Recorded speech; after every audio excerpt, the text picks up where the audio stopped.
Pride and Prejudice by Jane Austen. Chapter 51. Their sister's wedding day arrived, and Jane and Elizabeth felt for her probably more than she felt for herself. The carriage was sent to meet them at Blank, and they were to return in it by dinner-time.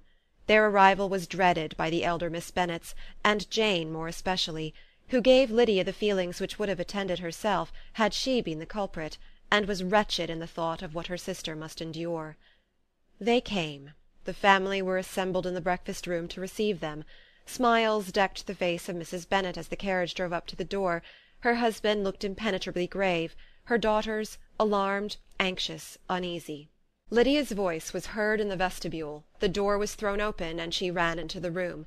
Her mother stepped forwards, embraced her, and welcomed her with rapture, gave her hand with an affectionate smile to Wickham, who followed his lady, and wished them both joy with an alacrity which showed no doubt of their happiness.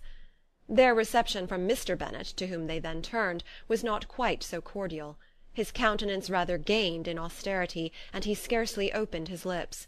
The easy assurance of the young couple, indeed, was enough to provoke him. Elizabeth was disgusted, and even Miss Bennet was shocked. Lydia was Lydia still, untamed, unabashed, wild, noisy, and fearless.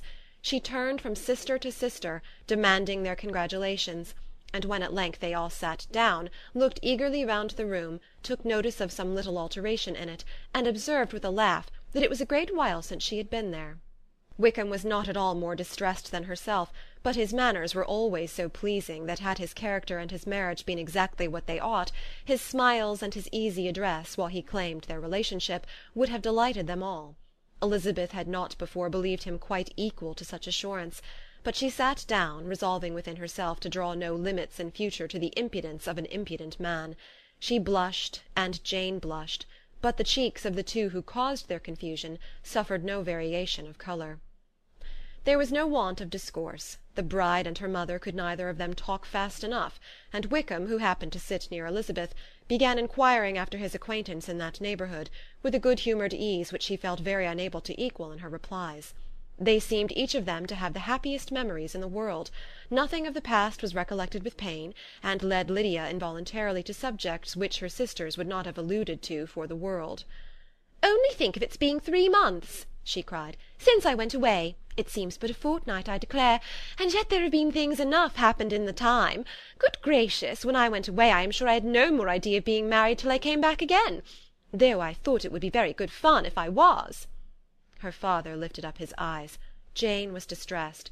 Elizabeth looked expressively at Lydia, but she, who never heard or saw anything of which she chose to be insensible, gaily continued, "Oh, mamma, do the people hereabouts know I am married to-day? I was afraid they might not, and we overtook William Golding in his curricle, so I was determined he should know it, and so I let down the side-glass next to him, and took off my glove, and let my hand just rest upon the window-frame, so that he might see the ring, and then I bowed and smiled like anything."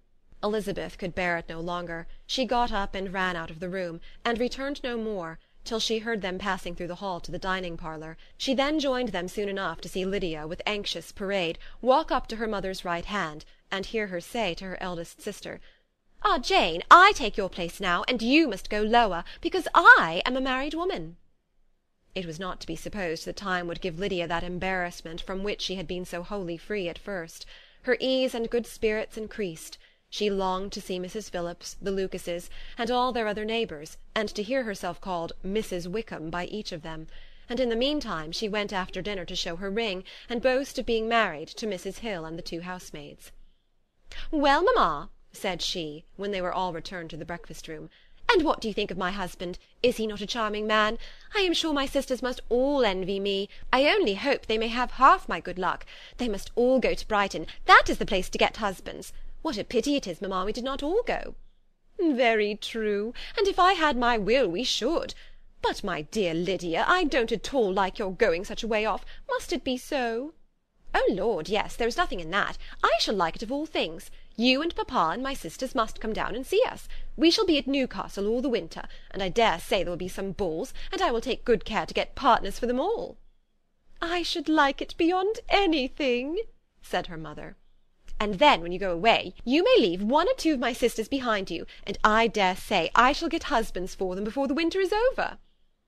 "I thank you for my share of the favour," said Elizabeth, "but I do not particularly like your way of getting husbands."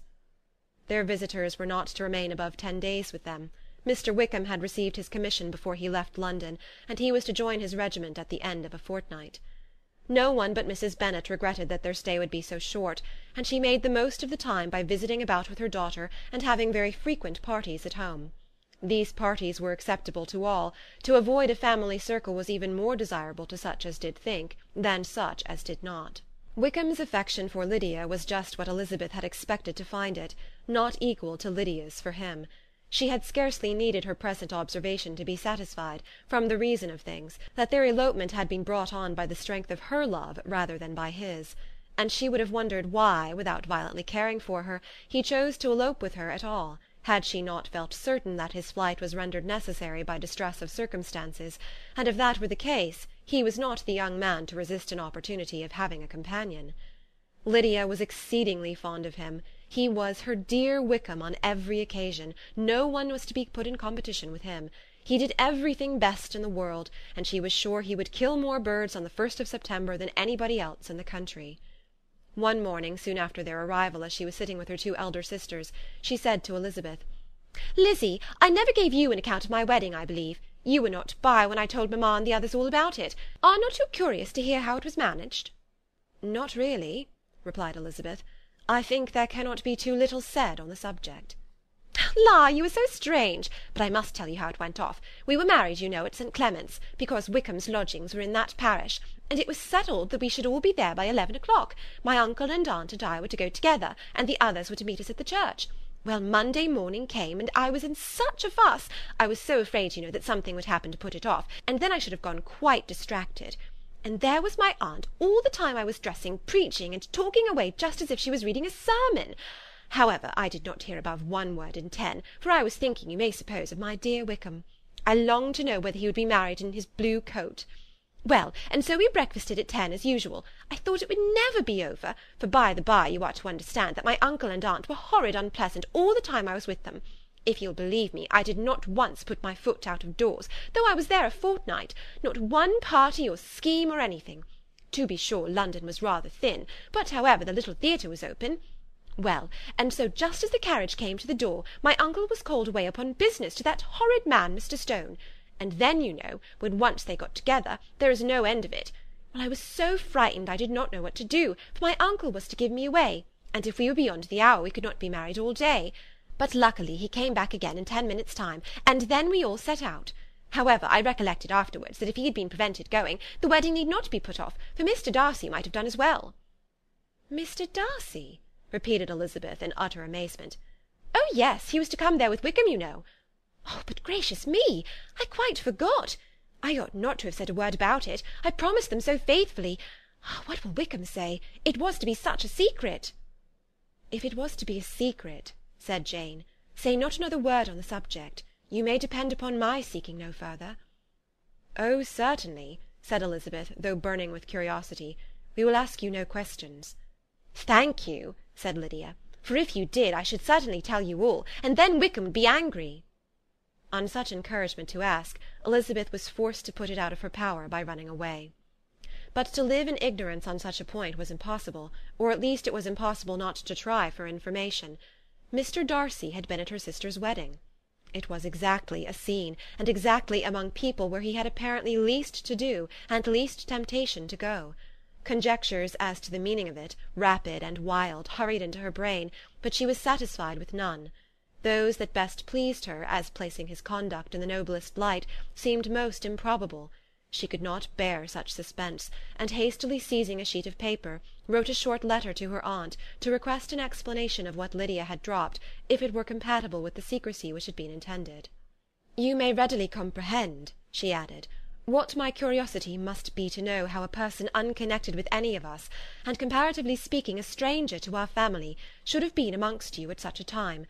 Pray write instantly, and let me understand it, unless it is, for very cogent reasons, to remain in the secrecy which Lydia seems to think necessary, and then I must endeavour to be satisfied with ignorance. Not that I shall, though," she added to herself as she finished the letter. "And, my dear aunt, if you do not tell me in an honourable manner, I shall certainly be reduced to tricks and stratagems to find it out."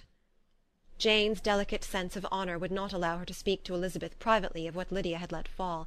Elizabeth was glad of it. Till it appeared whether her inquiries would receive any satisfaction, she had rather be without a confidant.